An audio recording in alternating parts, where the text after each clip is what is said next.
Dari sudut keyboard, kita panggil Lause Edward. Dari sudut kajun, kita sambut Lause Paulus. Dan mimpin pujian kita pada hari ini, Lause Edward.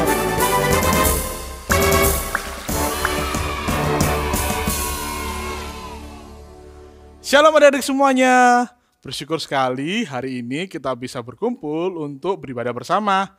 Sebelumnya, Lause Edward mau ajak kita untuk berdoa bersama yuk. Ayo lipat tangan, tutup mata, kita berdoa. Tuhan Yesus yang baik, kami bersyukur kalau pada hari ini kami boleh datang untuk memuji dan memuliakan nama Tuhan.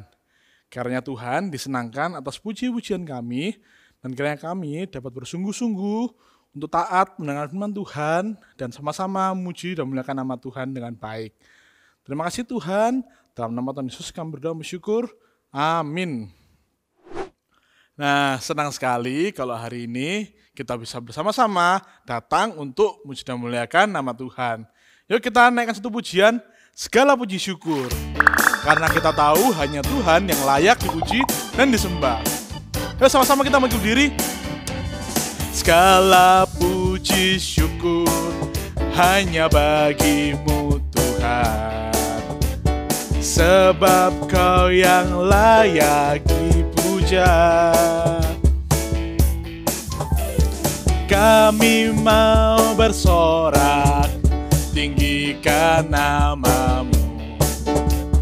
Haleluya. Soraklah haleluya. Soraklah haleluya. Soraklah haleluya. Haleluya.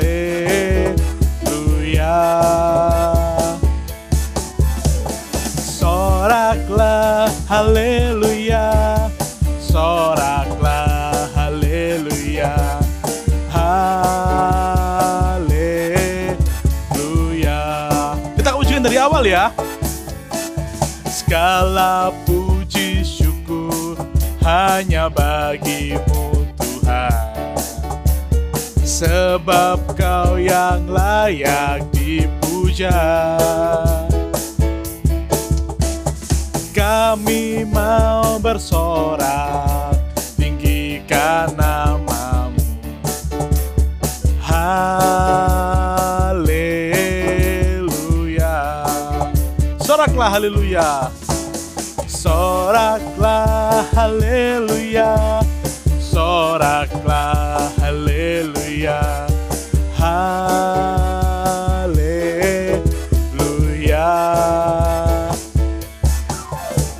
Soraklah haleluya. Soraklah haleluya. Haleluya.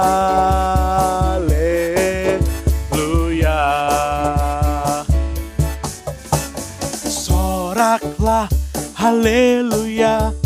Soraklah haleluya. Haleluya. Sorakan haleluya. Soraklah haleluya. Soraklah haleluya. Haleluya. Haleluya. Haleluya. Sekali lagi. Haleluya.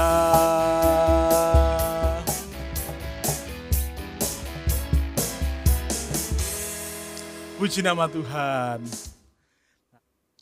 Adik-adik, sebentar lagi kita akan mendengarkan firman Tuhan. Kita tahu bahwa Tuhan selalu ada buat kita. Dia adalah kawan yang sejati. Walaupun kita susah, walaupun kita senang, Dia selalu bersama-sama dengan kita.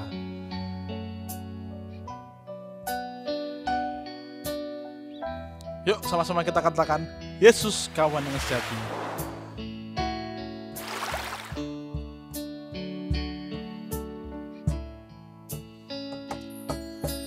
Yesus kawan yang sejati, kita yang lemah. Tiap hal boleh dibawa dalam doa padanya. Oh, betapa kita susah dan percuma berlelah bila kurang pasrah diri dalam doa padanya.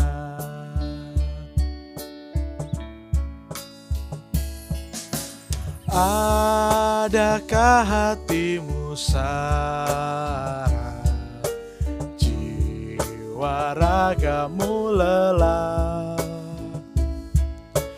Yesuslah penolong kita, naikkan doa padanya. Biar kawan lain menghilang, Yesus kawan yang bakal. Ia mau menghibur kita atas doa padanya.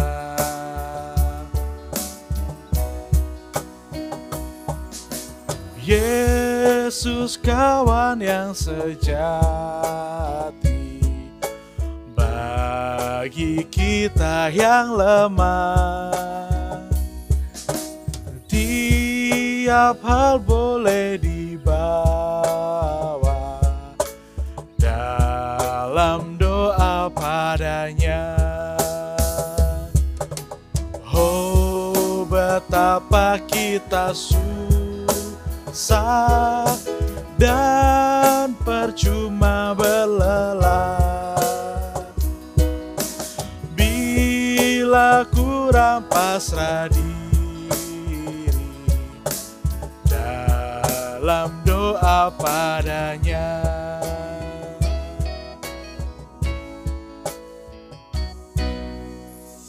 Selamat mendengar firman Tuhan. Tuhan Yesus memberkati.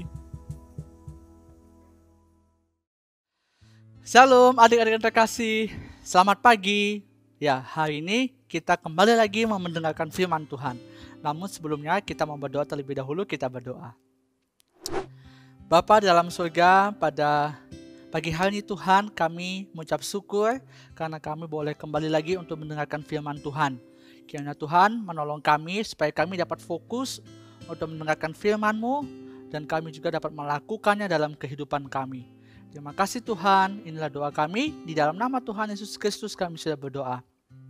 Amin. Adik-adik yang terkasih, sebelum Lause menyampaikan firman Tuhan, ada video yang mau Lause tampilkan terlebih dahulu. Ini videonya.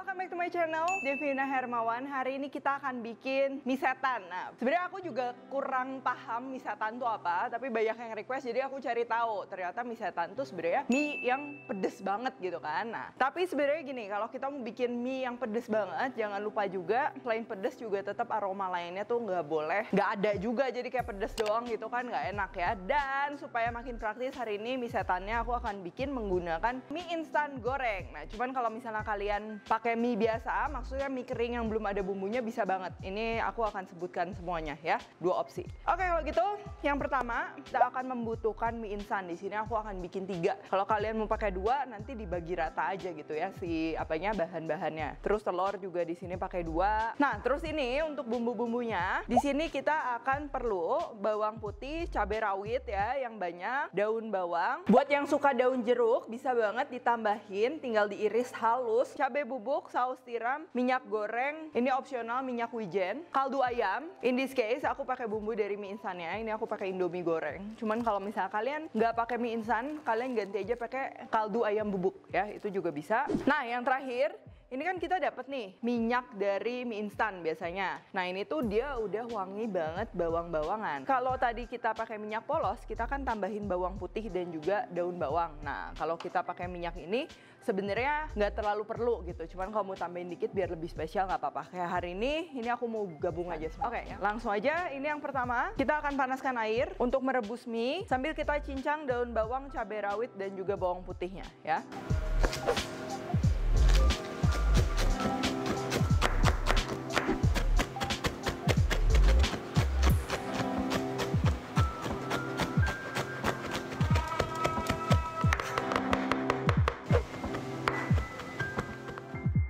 Sekarang kita masukin minyak rebus ya. Jangan terlalu empuk atau disesuaikan dengan selera kalian. Sekarang kita akan bikin bumbu setannya atau bumbu pedesnya ini. Nggak tahu ya, orang-orang tuh kalau mie setan tertarik, kalau mie pedes kayak biasa aja gitu. Padahal sama-sama aja. Kalau kalian menggunakan minyak mie ini jangan dipanasin ya, karena nanti gosong, dia kan udah mateng. Yang cincang-cincang tadi ini kita masukin aja ke mangkok. Kenapa kita nggak akan masak cabai rawitnya? Biar pedesnya lebih terasa lagi. Cabai bubuk. Nah kalau yang tadi pakai daun jeruk juga sama ya, ini kita masukin aja sekarang. Kalau udah panas kita siremin aja. Jangan semua ya. Ini dia wangi banget. Ini ada minyak dari mie-nya. Cuman aku kayaknya nggak akan pakai tiga-tiganya, takut terlalu oily. Aku pakai 2. Terus ini ada sedikit minyak wijen, dikit banget ya. Dan juga ini saus tiram ya. Jangan lupa juga bumbu kaldu ayamnya atau bumbu mie instan. Dan pastinya saus sambal mie instannya. Oke, untuk bumbunya ini udah siap. Sekarang kita tengok lagi mie-nya. Nah ini kalau udah mau matang, aku masukin telur. Dan telurnya ini aku mau aduk ya. Jadi kayak mie goreng tabrakan gitu. Telurnya kita hancurin. Nah udah gini kita biarin sampai matang. Udah matang, kita saring.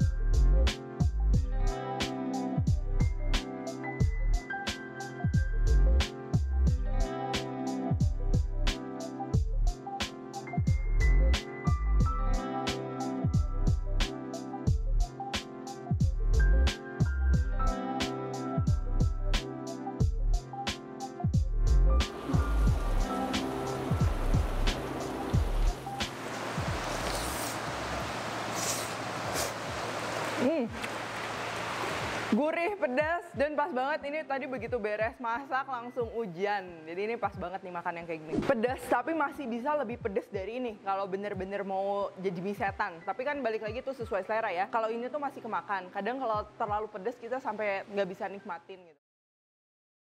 Ya, videonya adalah mengenai cara membuat Indomie. Wah, siapa yang suka Indomie ya?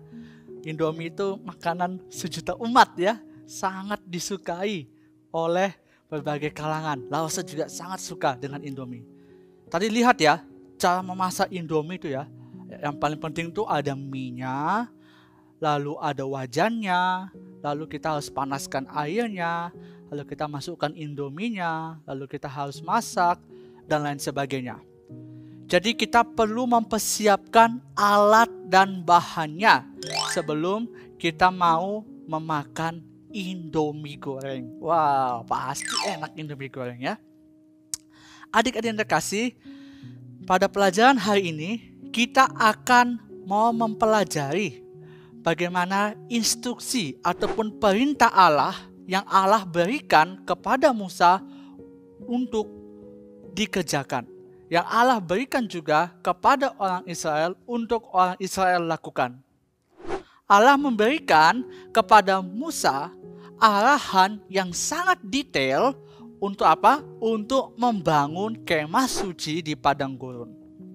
Ayo, apakah ada yang masih ingat kemah suci itu artinya apa? Ada yang masih ingat artinya kemah suci? Ada?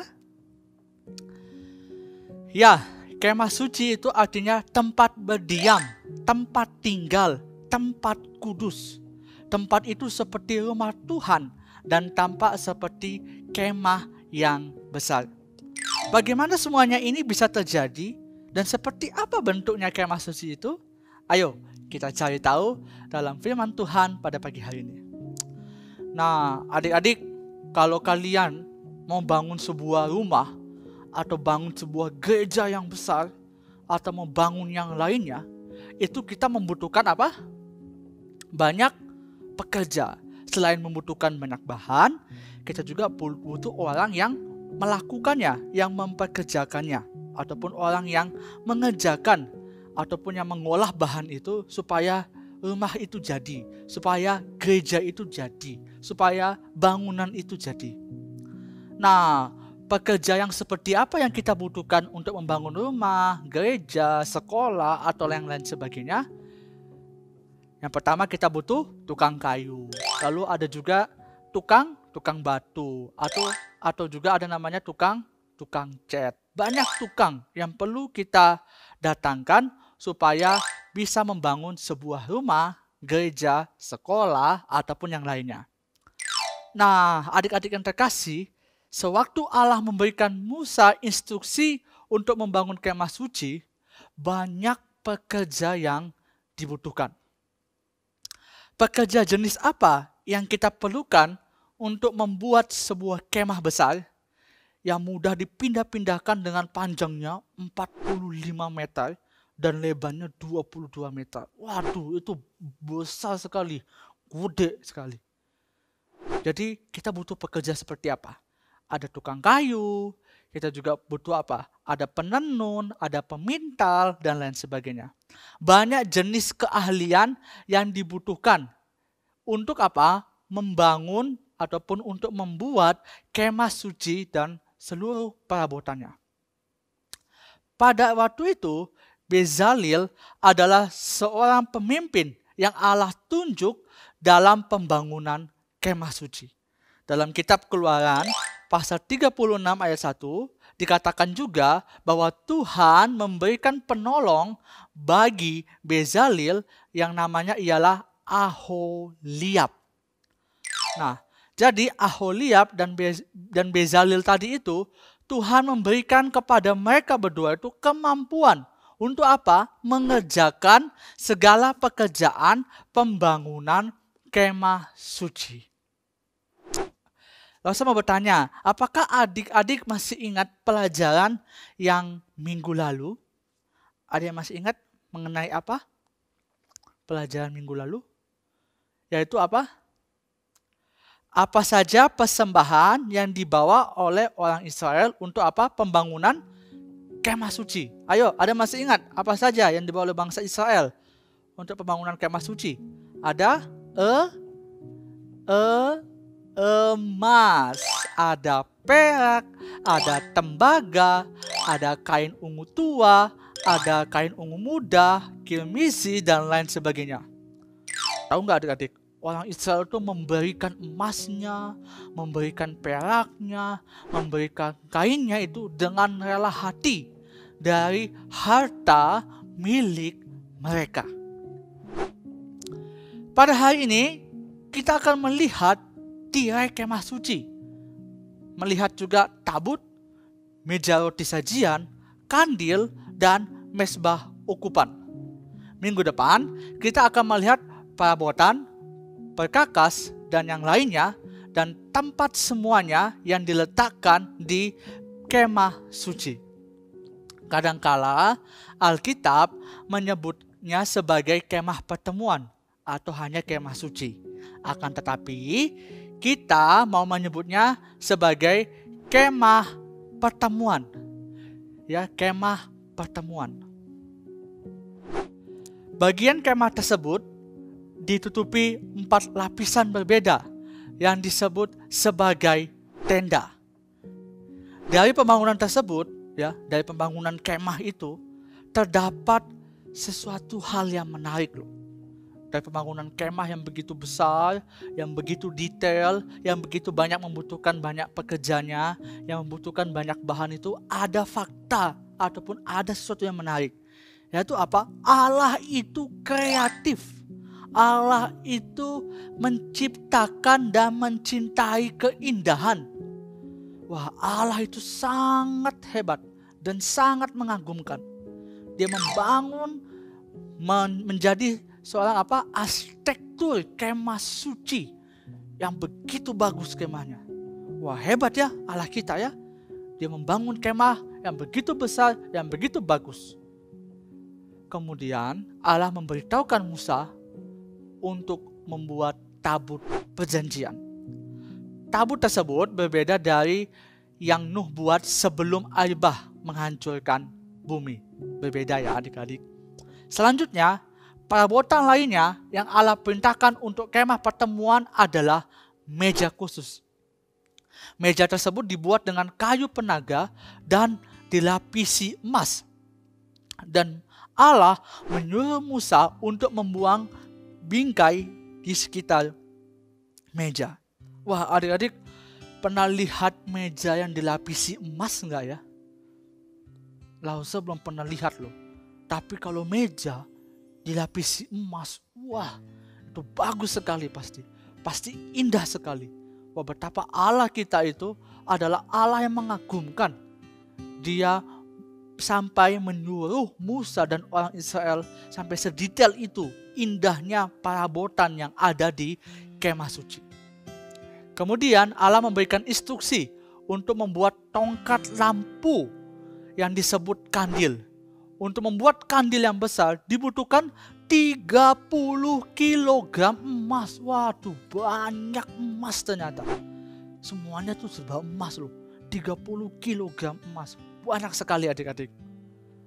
Wah, terakhir Allah menyuruh Musa untuk membangun mezbah yang spesial yang disebut sebagai mezbah ukupan.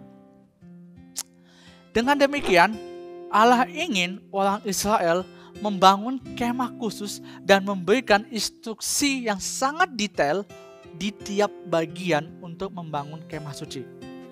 Kemudian Rasul bertanya, mengapa Allah memerintahkan orang Israel untuk membangun kemah suci?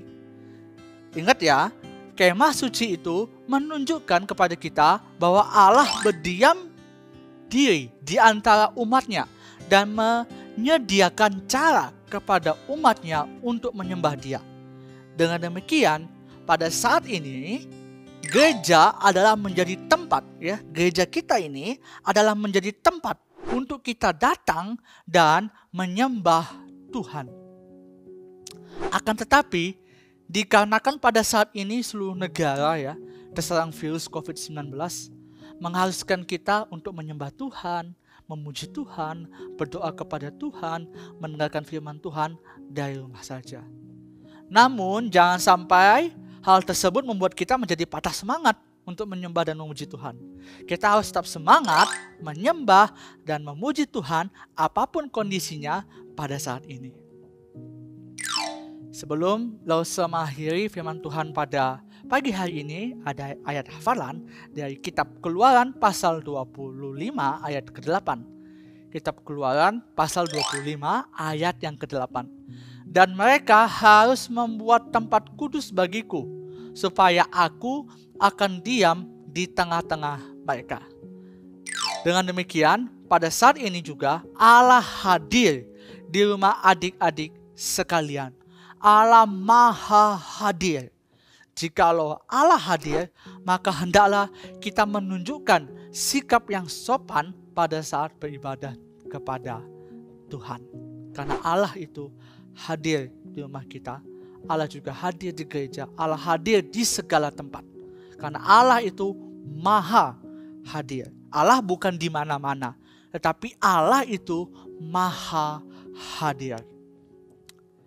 Mari kita bersatu di dalam doa.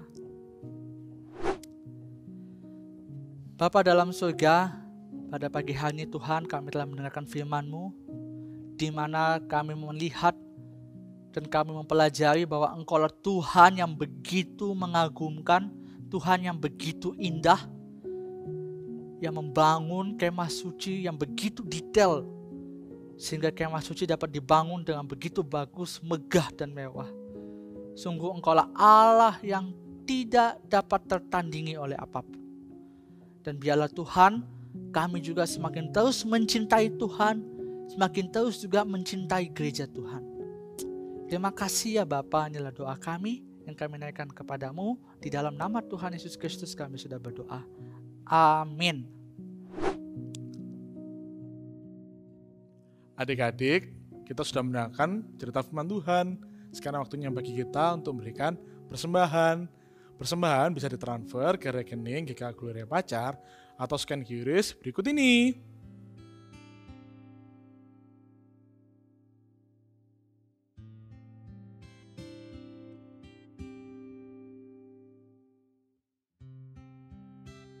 Nah, ibadah kita hari ini sudah selesai.